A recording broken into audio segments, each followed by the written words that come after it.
સ્વામિનારાયણ સાક્ષાત અક્ષર પુરુષોત્તમ સર્વેભ્યઃ પરમં શાંતિ આનંદં સુખમર્પયેત. શ્રી સ્વામિનારાયણ ભગવાનની જય.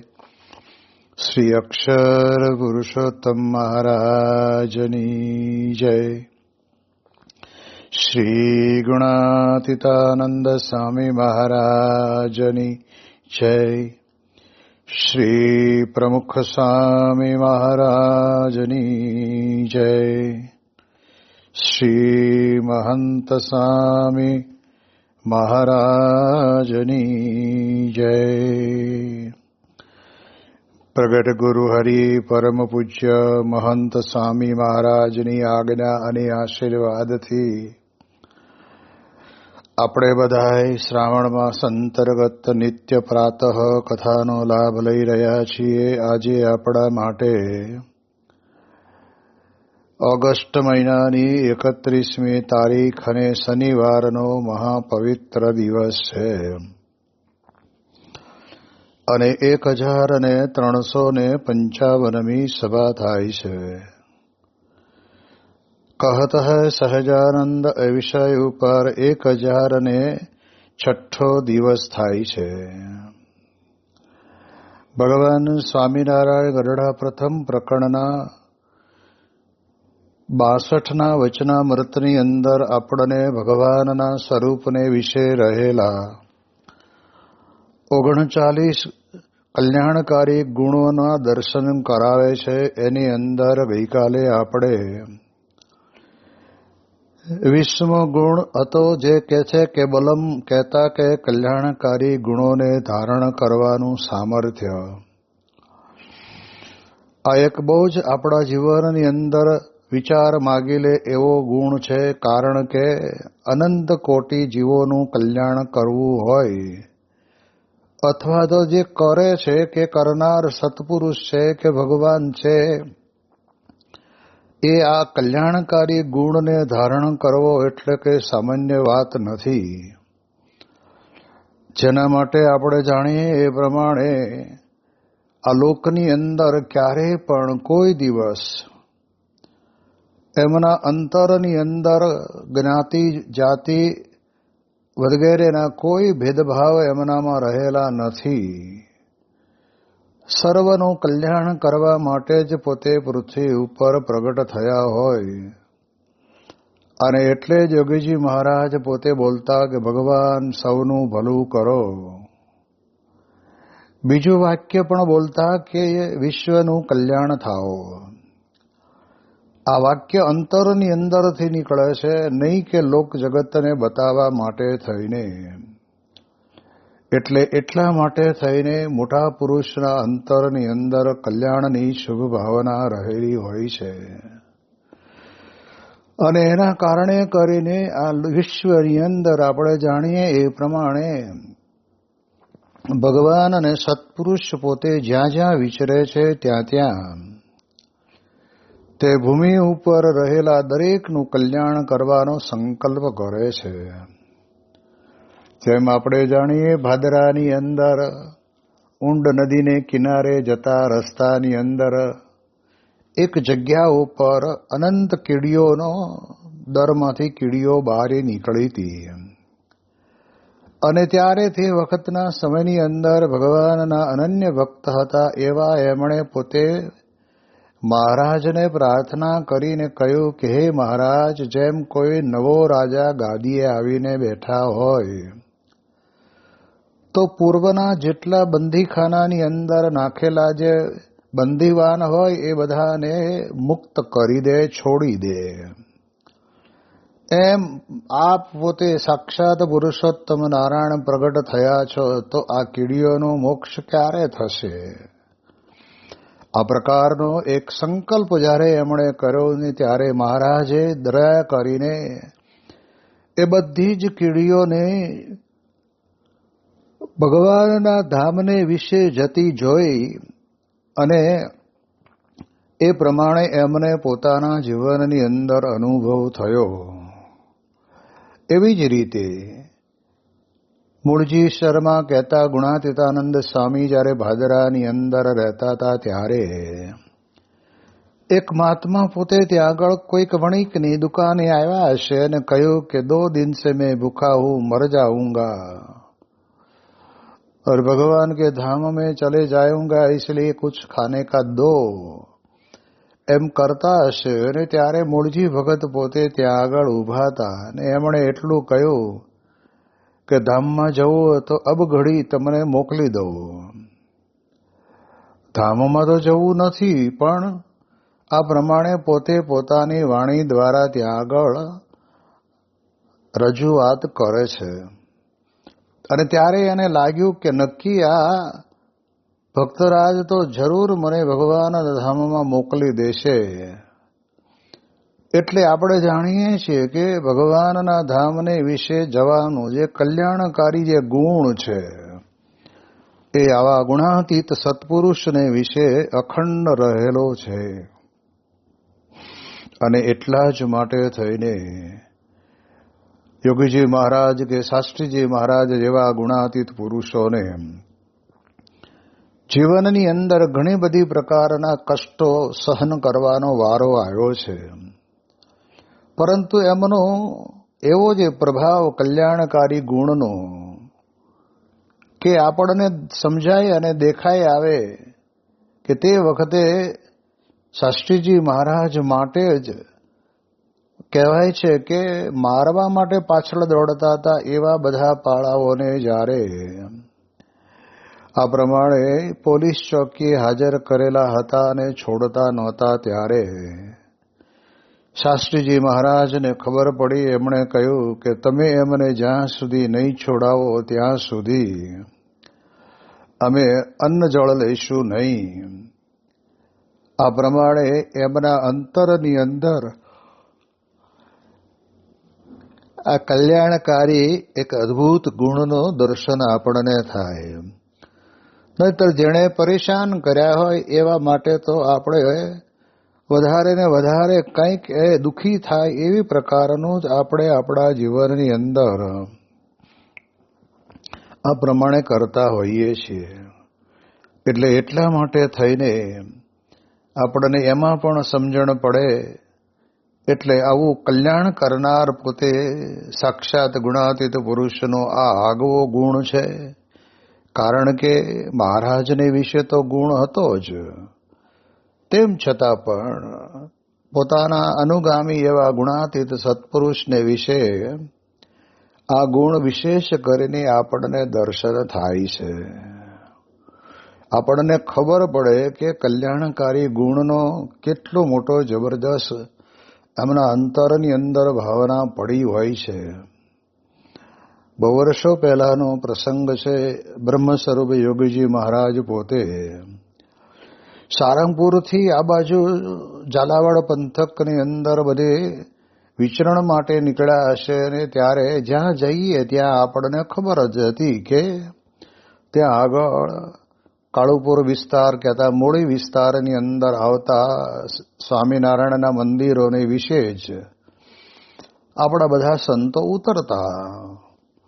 અને એવા સમયની અંદર એક નર્મદા શંકર કરીને જે પોતે અમદાવાદ કાળુપુર સંસ્થાની અંદર આચાર્યના પર્સનલ સેક્રેટરી જેવા હશે, અને એમની પાસે એક પત્ર લખાયો અને લખાવીને કંઈક લખ્યું કે જ્યાં આગળ બોચાસણવાસી અક્ષર પુરુષોત્તમ સંસ્થાના જોગી મહારાજ અને બધા સંતો હરિભક્તો આવે તો આપણા કોઈ મંદિરની અંદર એમને ઉતરવા દેવા નહીં અને કોઈ સહકાર આપવો નહીં. અને આ પત્ર સમગ્ર મૂળી પંથકની અંદર રહેલા ગામડાઓની અંદર ફરતો ફરતો ફરતો ફરતો બધે જ ગયો. જ્યાં જઈએ ત્યાં આગળ આપણને બધાને ખબર પડે અને લોકો કહે કે ભાઈ અમારે તો ઉપરથી ઓર્ડર આવ્યો છે, એટલા માટે થઈને તમને અમે મંદિરમાં પ્રવેશ નહીં આપીએ. આવું ઘણી બધી જગ્યાએ થયું હશે અને તે વખતના સમયની અંદર એ વિસ્તારમાં વિચરણ કરતા યોગીજી મહારાજની સાથેના હરિભક્તોને પણ ખબર પડી કે આ પ્રમાણે નર્મદા શંકરની સહીવાળો પત્ર આ બાજુ બધે ફરે છે.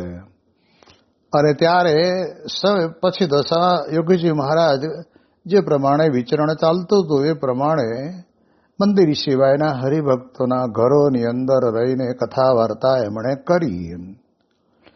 પરંતુ સમય એક એવો આવ્યો કે જે વખતના સમયની અંદર એ નર્મદા શંકર અને વઢવાણની અંદર રહેતા આપણા એક સત્સંગી બંધુ ચંદુભાઈ, એ બે જણાને ક્યારેક ક્યારેક મળવાનું થતું હશે. અને એવા સમયની અંદર નર્મદા શંકરની ઉપર એવી આફત આવીને પડી કે કોઈ રાજકીય કાવા દાવાની અંદર ક્યાંક એમનું નામ ખોટી રીતે આવ્યું હશે કે સાચી રીતે આવ્યું છે ખબર નથી. પરંતુ તે વખતે બહુ જ પોતાના અંતરમાં દુઃખી હતા કે મારી અત્યાર સુધીની આ કારકિર્દી અને હવે મારે આવું થશે તો મારે શું કરવું. અને એવા એક દુઃખના કારણે કરીને ચંદુભાઈને વાત કરી, કારણ કે ચંદુભાઈની પણ તે વખતના સમયની અંદર વઢવાણમાં સરકારી દરબારી કાર્યકરોની અંદર કોઈક જગ્યાએ પણ સારી લાગવગ હશે એમ સમજીને એમણે વાત કરી. ત્યારે ચંદુભાઈએ તો જુદો જ રસ્તો આપ્યો.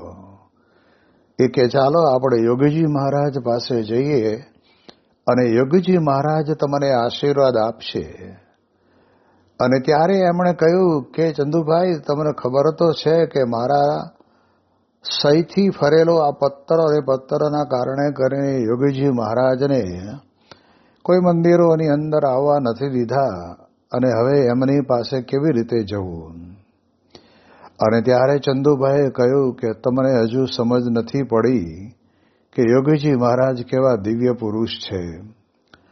અને હવે એમને જરૂર જ હતી એટલે યોગીજી મહારાજ પાસે પણ આવ્યા વગર છૂટક્યો નહોતો. અને યોગીજી મહારાજની પાસે ચંદુભાઈને નર્મદા શંકર બંને જણા ગયા અને બાપાને એકાંતની અંદર મળ્યા અને મળીને બધી વિગતથી વાત કરી કે આવી રીતે અમને આ સરકારી દરબારી ના અધિકારીઓ દ્વારા કોઈક પરેશાની થઈ છે તો આપ કંઈક દયા કરો. અને ત્યારે યોગીજી મહારાજ પોતે એમના નામથી તો જાણીતા હશે જ, પણ છતાંય સ્વામી એવું બોલ્યા, સ્વામી કે તમારો વાંકો વાળ નહીં થાય, ભગવાન તમારી રક્ષા કરશે. અને ખરેખર બન્યું પણ એવું કે જેના જીવનની અંદર આ આશ્ચર્ય જગાડે એવી વાત એમને અનુભૂતિમાં આવી અને નિર્દોષ છૂટી ગયા. ત્યારે એ પોતે પાછા યોગીજી મહારાજની પાસે આવ્યા અને કહ્યું કે બાપા, આપના આશીર્વાદથી આ હું નિર્દોષ છૂટી ગયો છું. ત્યારે બાપા કહે કે તું મહારાજ કરે, આપણે તો મહારાજને પ્રાર્થના કરીએ, પણ નહીં, તમારા જ આશીર્વાદથી આ થયું છે. હવે મને અંતરની અંદર બળતરા એ રહે છે કે અમારા કાળુપુર સ્થિત બધા મંદિરોની અંદર અમે તમને ક્યાંય પ્રવેશ કરવા ન દેવો એવો પરિપત્રનો લખનાર પણ હું જ હતો. પણ સ્વામી કે અમે તો એવું ધ્યાનમાં લીધું જ નથી, અમને એવી બહુ સમજ ના પડે અને અમને એનો કોઈ પ્રશ્ન પણ નથી. તો કે મારા અંતરની અંદર એવી બળતરા થાય છે કે બળતરા મારી કેમ નીકળે. અરે તે વખતના સમયની અંદર નર્મદા શંકરે કહ્યું કે સ્વામી, આપના સંતો અને અમુક હરિભક્તો લઈને મારે ઘેરે પધારો, હું બ્રાહ્મણ છું અને ઠાકોરજીનો થાળ કરો, આપ પોતે ત્યાં જમો, ત્યારે મને અંતરની અંદર આ બળતરા ઓછી થશે, બાકી એ બી ના થાય એમ નથી. ત્યારે યોગીજી મહારાજે પોતે બળ પ્રેરક વાતો તો કરી, પણ નર્મદા શંકરની ઈચ્છાને પણ પૂર્ણ કરી. જો આવું બને ક્યારે, આ કલ્યાણકારી ગુણ છે, ભેદભાવ રહિત એમના અંતરની અંદર લેશ માત્ર બીજી દ્રષ્ટિથી જોવા એવું પણ નહીં. અને જાણવા છતાં પણ પોતે યોગીજી મહારાજ કહે કે તમારો વાંકો વાળ નહીં થાય, ભગવાન બધું સારું કરશે. એટલે આ ઉદ્ગાર જ્યારે ગુણાતીત સંતના જીવનમાંથી નીકળે ત્યારે આપણને ખબર પડે કે મોટા પુરુષ કેટલા જેને કહેવાય બળવાન છે, કે કલ્યાણકારી ગુણોને પોતાના જીવનની અંદર ધારણ કરી રાખે છે.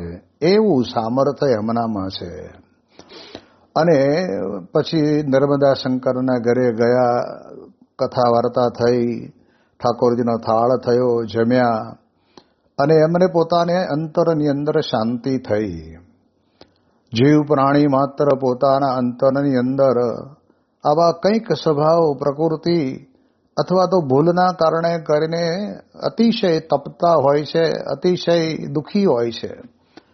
પણ એને જો સત્પુરુષની પ્રાપ્તિ થાય ને સત્પુરુષ પાસે નિષ્કપટ થઈ જાય તો મોટા પુરુષની કૃપાથી એનું પણ સારું થઈ જાય. અત્યારે આપણે જાણીએ યોગીજી મહારાજના વખતની અંદર એક ગાદીના ગાદીપતિ ધર્મગુરુ તરીકે પોતે પ્રચલિત હતા.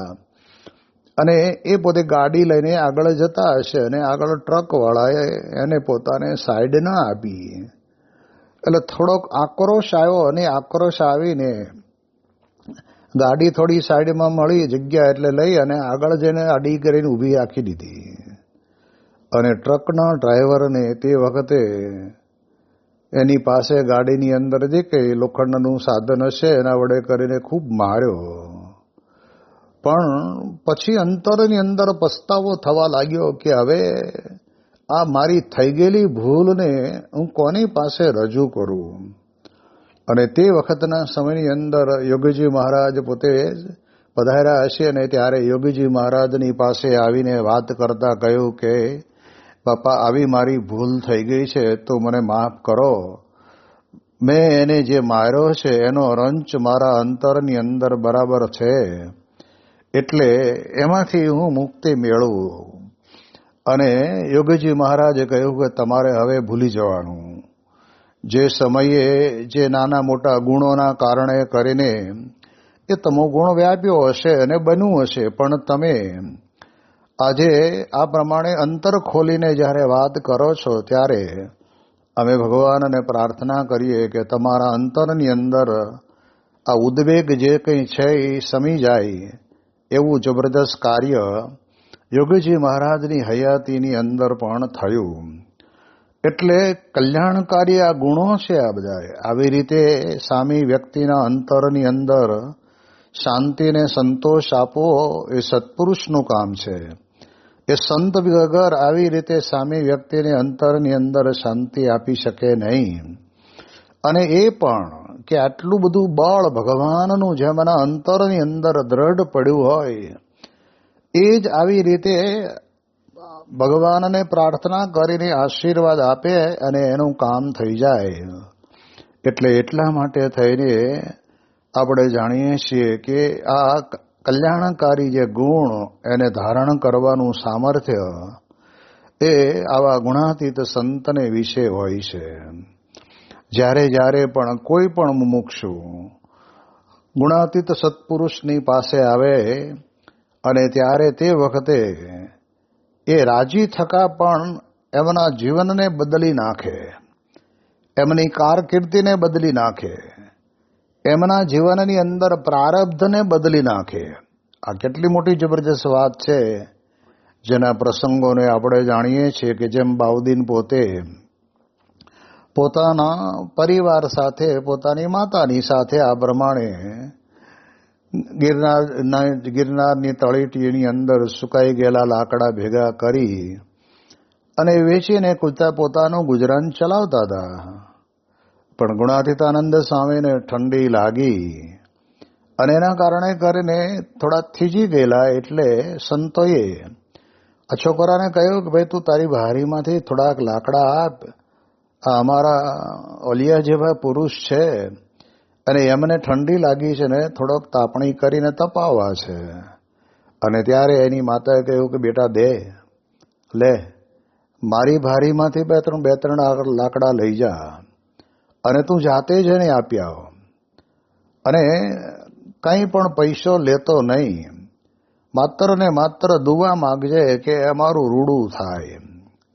અને આ પ્રમાણે જે પોતાના એક પગ પર ઊભા રહેવાનું એકમાત્ર સાધન લાકડા વીણીને વેચવા, અને વેચાય ત્યારે પૈસા ભેગા થાય, તો પણ ગુણાતીતાનંદ સ્વામી જેવા સંતને માટે આ પ્રમાણે અહીંયા આગળ એમને આવી ભાવના જાગી, એટલે ત્યાં આગળ લાકડાથી તપાવ્યા. સ્વામી થોડા ભાનમાં આવ્યા અને સંતોએ વાત કરી કે સ્વામી, આ બાઉદીન કરીને મુસલમાનનો છોકરો છે, એણે પોતાની ભારીમાંથી અને એની માતાના ભારીમાંથી લાકડા આપ્યા, અને એને કરીને તાપણું કર્યું, ને આપને ઠંડી ઉડી ગઈ, અને આપ હવે એને આશીર્વાદ આપો.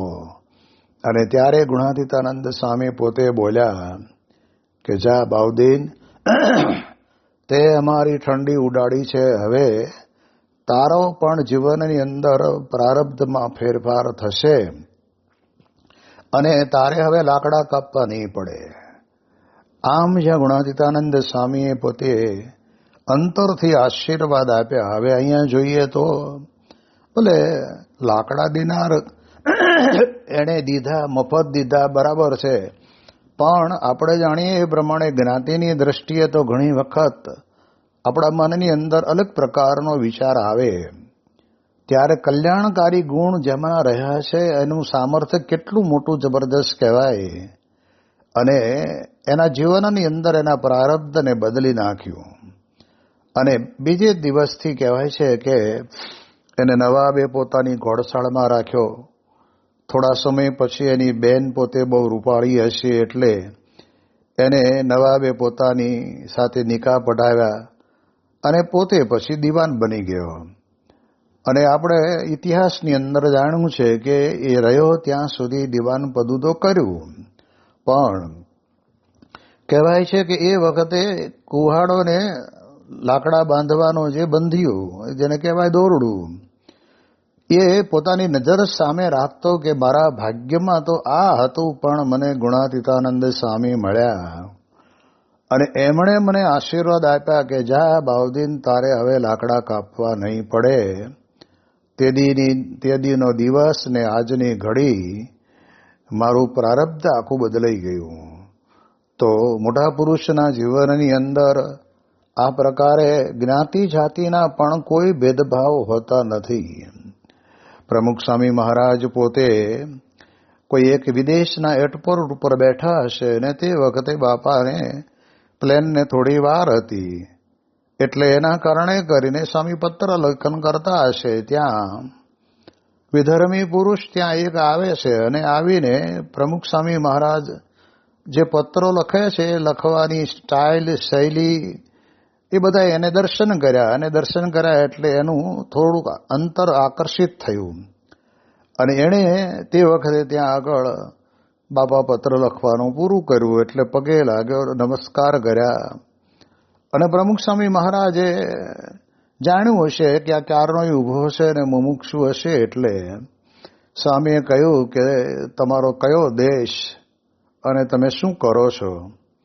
તમારે ત્યાં આગળ તમે જે કરતા હોય એની અંદર તમે તમારી ખુદાની બંદગી કરવા માટે તમે ત્યાં આગળ જેને કહેવાય કે એમાં જાઓ છો કે નહીં? ત્યારે તેણે કહ્યું કે ના, એવું તો હું નિત્ય વ્રત્ય નથી કરતો. ત્યારે પ્રમુખ સ્વામી મહારાજે કહ્યું કે તમારા કુરાનની અંદર પણ કહ્યું છે કે 5 ટાઈમ તો નમાઝ પઢવી જ, તો એ તમે કરજો. પ્રમુખ સ્વામી મહારાજના અંતરની અંદર પણ ધર્મ પરિવર્તન કરવાની કોઈ પણ દિવસ એમને ઈચ્છા જાગી જ નથી. એ જે વ્યક્તિ જે ધર્મમાં માને તે ધર્મની અંદર ભલે રહે, પણ એ ધર્મને બરાબર દ્રઢપણે જાણે અને માણે અને એનું યથાર્થ પાલન કરે. ત્યારે આપણને ખ્યાલ આવે, તો એને મનમાં એમ થયું કે પ્રમુખ સ્વામીજી તો પોતે હિન્દુ ધર્મના ધર્મગુરુ છે, અને હું તો આ પ્રમાણે વિધર્મી છું, છતાંય પણ મને મારા ધર્મની અંદર આ પ્રકારે બંદગી કરવાનું કે નમાજ પઢવાનું અમારા જે મૌલીઓ છે એ પણ અમને ક્યારેક ક્યારેક નથી કહેતા, અને એને બદલે આ હિન્દુ ધર્મના ધરતલ એવા પુરુષ પ્રમુખ સ્વામી મહારાજ મને આ પ્રમાણે કહેશે, એટલે એને અંતરની અંદર બરાબર ચોટ લાગી અને એણે પોતે પોતાના જીવનની અંદર આ પ્રમાણે બંદગી કરવાનું શરૂ કરી દીધું. તો જો આપણે જાણીએ છીએ કે મોટા પુરુષના જીવનની અંદર રહેલા કલ્યાણકારી ગુણોને ધારણ કરવાનું જે સામર્થ્ય, બાકી બીજે ગમે ત્યાં બોલવું ચાલવું તો બહુ અઘરું પડે. નવસારીની અંદર જ્યારે પ્રમુખ સ્વામી મહારાજ પોતે બિરાજમાન હતા ને તે વખતે ત્યાં નવસારીની અંદર બધા જ જેને કહેવાય ને કે રહેનારા ભાઈઓ બધાને કંઈક એક કાર્યક્રમ કરવો હશે, અને જેની પાસે ગયા એને બધાએ કહ્યું કે ના અમે નહીં આવીએ. અને પ્રમુખ સ્વામી મહારાજની પાસે 5-6 જણા મળીને આવ્યા અને કહ્યું કે સ્વામીજી આપ અમારા આ કાર્યક્રમની અંદર પધારશો અને અમે આ પ્રમાણે છીએ, તો તમે આવો એવી અમારી ઈચ્છા છે. પ્રમુખ સ્વામી મહારાજ કે તમે દૂર કેમ ઊભા છો, નજીક આવો અને નજીક આવીને વાત કરો. અને હવે તે વખતે નજીક આવીને વાત કરી અને સામે સંમતિ આપી, અને તે વખતે એમના વાસની અંદર જ્યાં બધા ભાઈઓ રહેતા હતા એ નિવાસની અંદર વાસમાં સભા જેવું રાખેલું, અને ત્યાં બધા જ વારાફરતી સ્વામીશ્રીને મળ્યા પણ ખરા, આશીર્વાદ પણ લીધા, અને હારતોરા કર્યા હશે એ પણ સ્વામીશ્રીએ સ્વીકાર્યા. અને ભગવાન આશીર્વાદની અંદર કહ્યું કે દરેક વ્યક્તિના શરીરની અંદર આત્મા તો બધાનો એક સરખો છે, અને ભલે દેહ કદાચ અલગ અલગ જ્ઞાતિની દ્રષ્ટિએ આપણને જુદો મળ્યો હોય, પણ આપણે તો ભગવાનના પરમ ભક્ત છીએ. એટલે એ દ્રષ્ટિએ કરીને મોટા પુરુષ પણ પોતે એ દલિત સમાજની અંદર પણ આ પ્રમાણે એમને ત્યાં આગળ આવો સરસ મજાનો કાર્યક્રમનો લાભ આપ્યો. ત્યારે એ લોકો બધાએ એકદમ અભિભૂત થઈને બોલ્યા કે સ્વામીજી આપે ખરેખર અમારા જીવનની અંદર અમને નજીકથી મળ્યા, અમારો સ્પર્શ કર્યો, અમને આશીર્વાદ આપ્યા, એ બદલ અમે તમારા ખૂબ ખૂબ ઋણી છીએ અને આ પ્રમાણે આપનો આભાર માનીએ છીએ. ત્યારે ભગવાન પ્રમુખ સ્વામી મહારાજે કહ્યું કે ભગવાન તમારા બધાનું પણ કલ્યાણ કરે, એટલે આ રીતે તમે તમારે ત્યાં ભગવાનનું ભજન ભક્તિ કરતા રહેજો, જેથી કરીને ભગવાન તમારું સારું કરશે. તો આપણે જાણીએ છીએ કે મોટા પુરુષના આવા કલ્યાણકારી ગુણના ધરતલ એવા ગુરુને વિશે લેશ માત્ર પણ આપણે જાણીએ એ પ્રમાણે જ્ઞાતિ જાતિનો કોઈ ભેદભાવ નથી હોતો. અરે જીવ પ્રાણી માત્રને માટે પણ ક્યાંય ભેદભાવ નહીં. ને આપણે જાણીએ એ પ્રમાણે કે જ્યારે કડી સર્વ વિદ્યાલયની અંદર પ્રમુખ સ્વામી મહારાજ સાયન્સ કોલેજનું ખાતમુહૂર્ત થતું હતું, અને ત્યારે તે વખતે નિધિકુંભ પધરાવાનું ગર્તની અંદર બધા મહાનુભાવો સાથે સ્વામીશ્રી પધારેલા, અને ત્યારે બધાનું તો કેમેરા સામું ધ્યાન હોય. જ્યારે પ્રમુખ સ્વામી મહારાજ તો મૂળ ભગવાન અને પોતાના અંતરની અંદર બિરાજમાન સાક્ષાત પુરુષોત્તમ નારાયણ તરફ જ એમની દ્રષ્ટિ હોય. એટલે એ સમયની અંદર ગર્તની અંદર નિધિકુંભ પધરાવાનો હતો. એ ગર્તની અંદર એક મકોડો ફરતો હતો, અને મકોડાને જોઈને તરત જ પ્રમુખ સ્વામી મહારાજ પોતે એ પોતાના ગાતરિયાનો છેડો લઈને નીચે વાંકા વળીને બોલ્યા પણ ખરા કે મકોડા ભાઈ હમણાં બહાર નીકળી જાઓ, નહીતર અહીં તો હમણાં નિધિકુંભ પધરાવીને ઈંટો મૂકી અને આ પ્રમાણે ત્યાં આગળ ખાતવિધિ થશે તો તમે ડટાઈ જશો. હવે આમ જોવા જઈએ તો મકોડા માત્રને રહેવાનું સ્થાન તો જમીન જ છે, પૃથ્વીના પેટાળમાં રહેતા હોય છે, પણ તેમ છતાંય પ્રમુખ સ્વામી મહારાજના અંતરની અંદર કલ્યાણની ભાવના કે કેમે કરીને પણ એનું બચારાનો જ્યાં સુધી ભગવાને એને આયુષ્ય આપી હોય ત્યાં સુધી ભલે પૃથ્વી ઉપર રહે, પણ એનું કલ્યાણ થાય એવી ભાવનાથી જ એમણે પોતે પોતાના જીવનની અંદર આ પ્રમાણે ગાતરના છેડા ઉપર લઈને બહાર મૂકી દીધો. આવા તો હજારો પ્રસંગો છે કે જે પ્રસંગની અંદર આ ગુણાતીત સત્પુરુષ પોતે બધાનું કલ્યાણ કરે છે. અને એટલે જ આજે વિશ્વભરની અંદર આ બધો જ સંપ્રદાય ચાલે છે. એનું કોઈ પણ કારણ હોય તો એક જ કે આ કલ્યાણ કરવાની આવી ભદ્ર ભાવનાનું બળ, એટલે એનું ગુણનું સામર્થ્ય એ આવા ગુણાતીત સંતને વિશે છે. એની વિશેષ વાતો આપણે આવતીકાલે કરીશું. શ્રી સ્વામિનારાયણ ભગવાનની જય.